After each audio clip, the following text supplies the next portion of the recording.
शुक्रवार व्रत कथा। एक गांव में एक बुढ़िया रहती थी जिसके 7 बेटे थे। 6 बेटे कमाने वाले थे और एक बेटा निकम्मा था। बुढ़िया माँ 6 पुत्रों का जूठा 7वें पुत्र को देती। 7वां पुत्र एक दिन अपनी पत्नी से बोला, देखो मेरी माता का मुझ पर कितना प्रेम है।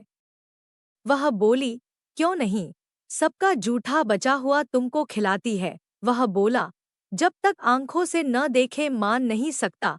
पत्नी ने हंसकर कहा, देख लोगे तब तो मानोगे। कुछ दिन बाद एक बड़ा त्योहार आया। घर में 7 प्रकार के भोजन और चूरमा के लड्डू बने।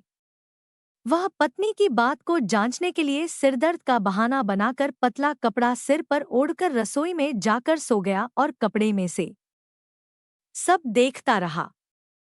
6 भाई भोजन करने आए। उसने देखा, माँ ने उनके लिए सुंदर सुंदर आसन बिछाए, 7 प्रकार की रसोई परोसी और आग्रह कर करके उन्हें भोजन कराती रही। वह देखता रहा। 6 भाई भोजन कर उठ गए तब माँ ने उनकी 5 थालियों में से लड्डुओं के टुकड़ों को उठाया और एक लड्डू बनाया। जूठन साफ कर माँ ने उसे पुकारा, उठ बेटा, उठ। तेरे भाइयों ने भोजन कर लिया, तू भी उठकर भोजन कर ले। उसने कहा, माँ, मुझे भोजन नहीं करना, मैं परदेश जा रहा हूँ। माता ने कहा, कल जाना हो तो आज ही जा। वह बोला, हाँ हाँ, जा रहा हूँ। यह कहकर वह घर से निकल गया। चलते समय उसे पत्नी की याद आई। वह गौशाला में कंडे थाप रही थी। वहां जाकर वह बोला, मेरे पास तो कुछ नहीं है। यह अंगूठी है, सो ले लो और अपनी कोई निशानी मुझे दे दो। वह बोली, मेरे पास क्या है, यह गोबर भरा हाथ है। यह कहकर पत्नी ने उसकी पीठ पर गोबर के हाथ की थाप मार दी।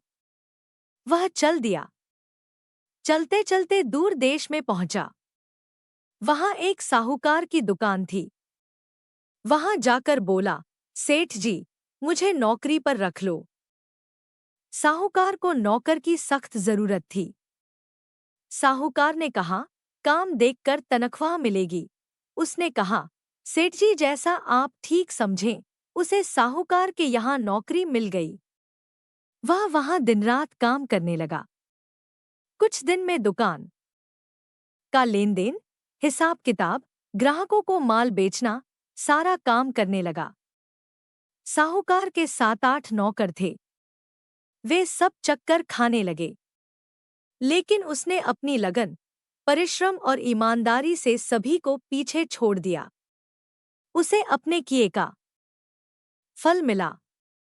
सेठ ने भी उसका काम देखा और 3 महीने में ही उसे मुनाफे में साझीदार बना लिया।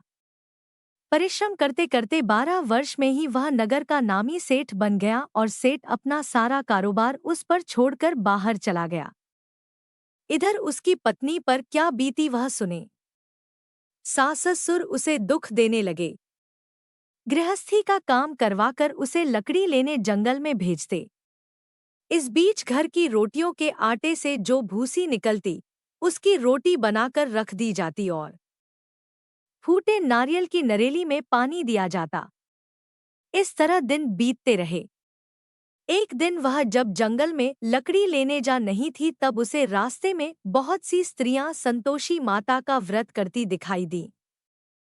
यह वहां खड़ी होकर पूछने लगी, बहनों, यह तुम किस देवता का व्रत करती हो और इसके करने से क्या फल होता है?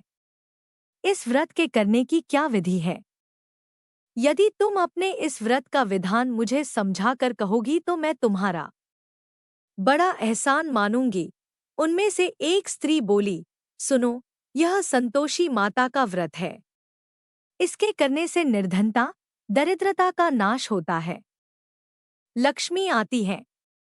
मन की चिंताएं दूर होती है। मन को प्रसन्नता और शांति मिलती है। निपुति को पुत्र मिलता है। प्रीतम बाहर गया हो तो वह शीघ्र लौट आता है। कुंवारी कन्या को मन पसंद वर मिलता है। चलता मुकदमा खत्म हो जाता है। कलह क्लेश की निवृत्ति हो, मुख शांति होती है, घर में धन जमा हो, धन जायदाद का लाभ होता है तथा और भी मन में जो कुछ कामना हो सब संतोषी माता की कृपा से पूरी हो जाती है। इसमें संदेह नहीं। वह पूछने लगी, यह व्रत कैसे किया जाता है? यह भी बताओ तो बड़ी कृपा होगी। वह स्त्री कहने लगी, बिना परेशानी, श्रद्धा और प्रेम से जितना भी बन सके प्रसाद लेना। 5.25 पैसे से 5.25 आने तथा इससे भी ज्यादा शक्ति और भक्ति के अनुसार गुड़ और चना लें। हर शुक्रवार को निराहार रहकर कथा कहना, सुनना। इसके बीच कम नहीं टूटे। लगातार नियम पालन के करना। सुनने वाला कोई न मिले तो घी का दीपक जलाकर उसके आगे जल के पात्र को रख कथा कहना, परंतु नियम टूटे जब तक कार्य सिद्ध न हो। नियम पालन करना और कार्य सिद्ध हो जाने पर व्रत का उद्यापन करना। 3 मास में माता पूरा फल प्रदान करती है। यदि किसी के ग्रह खोटे हैं भी तो माता 1 वर्ष में अवश्य उनको अनुकूल करती है। कार्य सिद्ध होने पर ही उद्यापन करना चाहिए, बीच में नहीं। उद्यापन में 2.5 सेर आटे का खाजा तथा इसी अनुसार खीर तथा चने का साग बनाना। 8 बच्चों को भोजन कराना। जहां तक मिले देवर, जेठ, भाई बंधु, कुटुंब के लड़के लेना, न मिले तो रिश्तेदारों और पड़ोसियों के लड़के बुलाना। उन्हें भोजन करा, यथाशक्ति दक्षिणा दे, माता का नियम पूरा करना। ध्यान रखना उस दिन घर में कोई खटाई न खाए। यह सुन वह वहां से चल दी। रास्ते में लकड़ी के बोझ को बेच दिया और उन पैसों में गुड़ चना ले माता के व्रत की तैयारी कर आगे चली। रास्ते में संतोषी माता के मंदिर में जा माता के चरणों में लौटने लगी। विनती करने लगी, मान, मैं दीन हूँ, निपट मूर्ख हूँ, व्रत के नियम कुछ जानती नहीं, मैं बहुत दुखी हूँ। हे माता, मेरा दुख दूर कर, मैं तेरी शरण में हूँ। माता को दया आई। एक शुक्रवार बीता कि दूसरे शुक्रवार को ही उसके पति का पत्र आया और तीसरे शुक्रवार को उसका भेजा हुआ पैसा आ पहुंचा। यह देखकर जेठानी मुंह सिकोड़ने लगी। इतने दिनों बाद इतना पैसा आया, इसमें क्या बड़ाई है? लड़के ताने देने लगे, काकी के पास अब पत्र आने लगे, रुपया आने लगा, अब तो काकी की खातिर बढ़ेगी, अब तो काकी बुलाने से भी नहीं बोलेगी। बेचारी सरलता से कहती, भैया पत्र आए, रुपया आए तो हम सबके लिए अच्छा है। ऐसा कहकर आंखों में आंसू भरकर संतोषी माता के मंदिर में जा मातेश्वरी के चरणों में गिरकर रोने लगी। माँ, मैंने तुमसे पैसा नहीं मांगा, मुझे पैसे से क्या काम, मुझे तो अपने सुहाग से काम है। मैं तो अपने स्वामी के दर्शन और सेवा मांगती। तब माता ने प्रसन्न होकर कहा, जा बेटी, तेरा स्वामी जल्दी ही आएगा। यह सुन खुशी से बावली हो वह घर आकर काम करने लगी। संतोषी माँ विचार करने लगी, इस भोली पुत्री से मैंने कह तो दिया कि तेरा पति शीघ्र आएगा, पर आएगा कहाँ से? वह तो इसे स्वप्न में भी याद नहीं करता। उसे इसकी याद दिलाने तो मुझे ही जाना पड़ेगा। संतोषी माता ने उस बुढ़िया के बेटे को स्वप्न में समझाया, पुत्र, तेरी घरवाली कष्ट उठा पांच रही है। यह बोला, हाँ माता, यह तो मुझे भी मालूम है, परंतु क्या करूं, वहां कैसे जाऊं? परदेश की बात है, लेन देन का सारा हिसाब किताब है, कोई जाने का रास्ता नजर नहीं आता। आप ही कोई राह दिखाएं कि वहां कैसे जाऊं? मां कहने लगी। सवेरे नहा धोकर संतोषी माता का नाम ले, घी का दीपक जला दंडवत कर और दुकान पर जा बैठना। देखते देखते तेरा लेन देन चुक जाएगा, जमा माल बिक जाएगा, सांझ होते होते धन का ढेर लग जाएगा। वह अगले दिन सुबह बहुत जल्दी उठा। उसने अपने मित्र बंधुओं परिचितों से स्वप्न में माता द्वारा कही गई बात कह सुनाई। वे सब उसकी बात सुनकर उसकी खिल्ली उड़ाने लगे। वे कहने लगे कि कहीं कभी सपने की बात भी सच्ची होती है। एक बूढ़ा व्यक्ति बहुत समझदार था। वह बोला, देखो भाई, मेरी बात मानो। इस तरह सांच या झूठ कहने के बदले देवता ने जैसा कहा है वैसा ही करना। तेरा क्या जाता है। बूढ़े की बात मानकर नहा धोकर उसने संतोषी माता को प्रणाम किया। फिर भी का दीपक जलाकर दुकान पर जा बैठा। शाम तक धन का ढेर लग गया। वह हैरान हुआ। मन में संतोषी माता का नाम ले प्रसन्न हो घर जाने के वास्ते गहना, कपड़ा व सामान खरीदने लगा। सब काम से निपट अपने घर को रवाना हुआ। उधर उसको पत्नी जंगल में लकड़ी लेने गई। लौटते वक्त थक जाने के कारण संतोषी माता के मंदिर पर विश्राम करने बैठ गई। यह तो उसका रोज रुकने का स्थान था। धूल उड़ती देख उसने माता पूछा, हे माता, यह धूल कैसी उड़ रही है। माँ ने कहा, हे पुत्री, तेरा पति आ रहा है। अब तू ऐसा कर, लकड़ियों के 3 बोझ बना। एक नदी के किनारे रख, दूसरा मेरे मंदिर पर और तीसरा अपने सिर पर रख। तेरे पति को लकड़ी का गड्ढा देखकर मोह पैदा होगा। यह वहां रुकेगा, नाश्ता पानी बना खाकर माँ से मिलने जाएगा। तू लकड़ी का बोझ उठाकर जाना और बीच चौक में गड्ढा डालकर 3 आवाजें जोर से लगाना, लो सासू जी, लकड़ियों का गट्ठा लो, भूसी को रोटी दो, नारियल के खोपरे में पानी दो। आज कौन मेहमान आया है। संतोषी माँ की बात सुनकर वह बहुत अच्छा माँ कहकर प्रसन्न मन से लकड़ियों के 3 बोझ बना लाई। एक नदी के तट पर, दूसरा माता के मंदिर पर रखा। इतने में ही मुसाफिर वहां आ पहुंचा। सूखी लकड़ी देख उसको इच्छा हुई कि अब यहीं विश्राम कर ले और भोजन बनाकर खा पीकर गांव चले। इस प्रकार भोजन कर विश्राम कर वह अपने गांव में आ गया। उसी समय बहू सिर पर लकड़ी का गड्ढा लिए आई। उसने गड्ढा को आंगन में डाल जोर से 3 आवाजें दी, लो सासू जी, लकड़ी का गड्ढा लो, भूसी की रोटी दो, नारियल के खोपर में पानी दो। आज कौन मेहमान आया है। यह सुनकर सास ने अपने दिए हुए कष्टों को भुलाने के लिए कहा, बहू, तू ऐसा क्यों कहती है। तेरा मालिक ही तो आया है। बैठ, मीठा भात खाकर कपड़े गहने पहन। पत्नी की आवाज सुनकर उसका स्वामी बाहर आया और उसके हाथ में पहनी अंगूठी देख व्याकुल हो गया। उसने माँ से पूछा, मान, यह कौन है। माँ बोली, बेट, तेरी पत्नी है। आज 12 वर्ष हो गए हैं जब से तू गया है। तब से सारे गांव में जानवर की तरह भटकती फिरती है। कामकाज कुछ करती नहीं, 4 समय आकर खा जाती है। अब मुझे देखकर भूसी की रोटी और नारियल के खापरे में पानी मांगती है। वह बोला, माँ, मैंने इसे भी देखा है और तुम्हें भी। मुझे दूसरे घर की चाबी दो, मैं उसमें रहूंगा। ठीक है बेटा, जैसी तेरी मर्जी, कहकर माँ ने चाबी का गुच्छा बेटे के सामने रख दिया। उसने दूसरे घर को खोलकर सारा सामान जमाया। एक ही दिन में वहां राजा के महल जैसा ठाट-बाट बन गया। अब क्या था, वह सुख भोगने लगी। अगला शुक्रवार उसने पति से कहा, मुझे संतोषी मात का उद्यापन करना है। पति बोला, बहुत अच्छा, खुशी से कर लो। वह उद्यापन की तैयारी करने लगी। जेठ के लड़कों को भोजन के लिए कहने गई। उन्होंने मंजूर किया, परंतु पीछे से जेठानी ने अपने बच्चों को सिखलाया, देखो रे, भोजन के समय सब लोग खटाई मांगना, जिससे उसका उद्यापन पूरा न हो।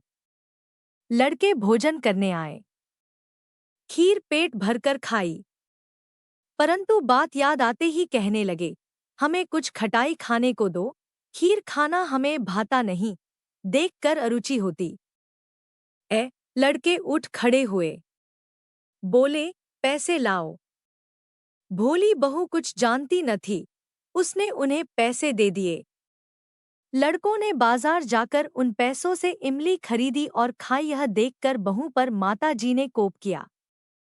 राजा के दूत उसके पति को पकड़कर ले गए।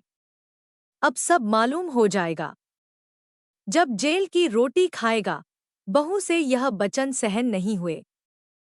वह संतोषी माता के मंदिर में गई और कहने लगी, माता, तुमने यह क्या किया? हंसाकर क्यों रुलाने लगी? माता बोली, पुत्री, तूने मेरा व्रत भंग किया है। इतनी जल्दी सब बातें भुला दी। वह बोली, माता, भूली तो नहीं हूँ, न कुछ अपराध किया है। मुझे तो लड़कों ने भूल डाल दिया। मुझे क्षमा करो माँ। माँ बोली, ऐसी भूल भी कहीं होती है? यह बोली, अब कोई भूल नहीं होगी। अब बताओ, मेरे पति कैसे आएंगे? माँ बोली, पुत्री, जा, तेरा पति तुझे रास्ते में ही आता मिलेगा। वह मंदिर से निकलकर बाहर आई तो रास्ते में उसे अपना पति आता हुआ मिला। उसने पूछा, कहाँ गए थे? वह बोला, इतना धन जो कमाया है उसका कर राजा ने मांगा था, वह भरने गया था। वह प्रसन्न होकर बोली, भला हुआ, अब घर चलो। फिर अगला शुक्रवार आया। वह बोली, मुझे माता का उद्यापन करना है। पति ने कहा, ठीक है, करो। वह फिर जेठ के लड़कों से भोजन को कहने गई। जेठानी ने लड़कों को सिखा दिया कि तुम पहले ही खटाई मांगना। लड़के भोजन करने बैठे, लेकिन भोजन करने से पहले ही कहने लगे, हमें खीर पूरी नहीं भाती, जी बिगड़ता है, कुछ खटाई खाने को दो। यह बोली, खटाई खाने को नहीं मिलेगी, खाना हो तो खाओ। उनके उठकर चले जाने पर उसने ब्राह्मणों के लड़के बुलाकर भोजन करवाया। दक्षिणा की जगह उन्हें एक एक फल दिया। इससे संतोषी माता प्रसन्न हो गई। माता की कृपा से 9 माह बाद उसको चंद्रमा के समान एक सुंदर पुत्र प्राप्त हुआ। पुत्र को लेकर वह प्रतिदिन संतोषी माता के मंदिर में जाने लगी। माँ ने सोचा कि यह रोज आती है, आज क्यों न मैं ही इसके घर चलूं, इसका आसरा देखूं तो सही। यह विचार कर माता ने भयानक रूप बनाया। गुड़ और चने से सना मुख, ऊपर से मुंड के समान होंठ, उस पर मक्खियां भिनभिना रही थी। दहलीज में पैर रखते ही उसकी सास चिल्लाई, देखो रे, कोई चुड़ैल डाकिनी चली आ रही, लड़को, इसे भगाओ, नहीं तो सबको खा जाएगी। बहू रोशनदान से देख रही थी। वही प्रसन्न हो उठी, आज मेरी माता मेरे घर आई है। यह कहकर दूध पीते बच्चे को गोद उतार दिया। इस पर उसको सास गोद में भरकर बोली, अरे रान, इसे देखकर कैसी उतावली हुई है, जो बच्चे को पटक दिया। इतने में माँ के प्रताप से जहां देखो वहां लड़के ही लड़के नजर आने लगे। यह बोली, माँ जी, मैं जिनका व्रत करती हूँ, यह वही संतोषी माता है। इतना कह उसने झट से घर के सारे किवाड़ खोल दिए। सबने माता के चरण पकड़ लिए और विनती कर कहने लगे, हे माता, हम मूर्ख हैं, अज्ञानी हैं। तुम्हारे व्रत की विधि हम नहीं जानते। तुम्हारा व्रत भंग कर हमने बड़ा अपराध किया है। हे माता, आप हमारे अपराधों को क्षमा करो। इस प्रकार बार बार कहने पर संतोषी मात प्रसन्न हुई। इसके बाद उसकी सास कहने लगी, हे संतोषी माता, आपने बहू को जैसा फल दिया वैसा सबको देना। जो यह कथा सुने या पढ़े उसका मनोरथ पूर्ण हो। आरती जय संतोषी माता, मैया जय संतोषी माता। अपने सेवक जन की सुख संपत्ति दाता जय संतोषी माता, मैया जय।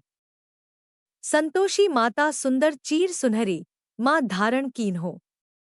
हीरा पन्ना दमके, तन श्रृंगार लीन हो जय संतोषी माता, मैया जय संतोषी माता। गेरू लाल छटा छबी, बदन कमल सोहे।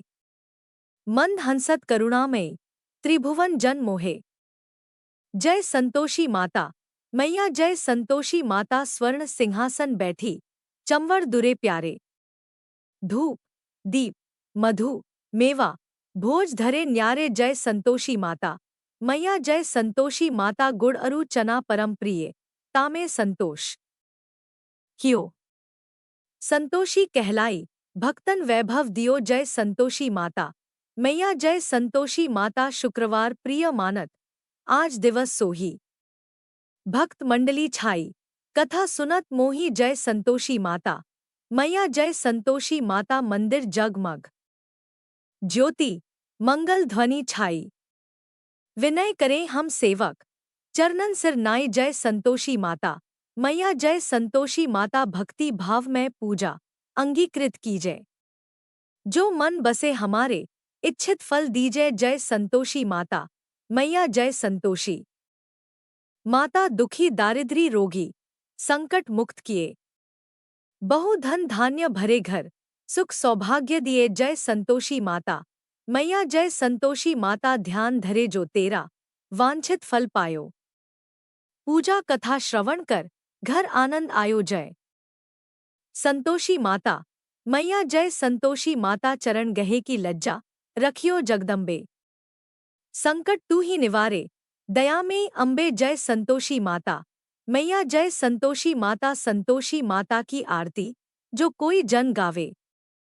रिद्धि सिद्धि सुख संपत्ति जी भर के पावे जय संतोषी माता मैया जय संतोषी माता। अपने सेवक जन की सुख संपत्ति दाता प्रेम से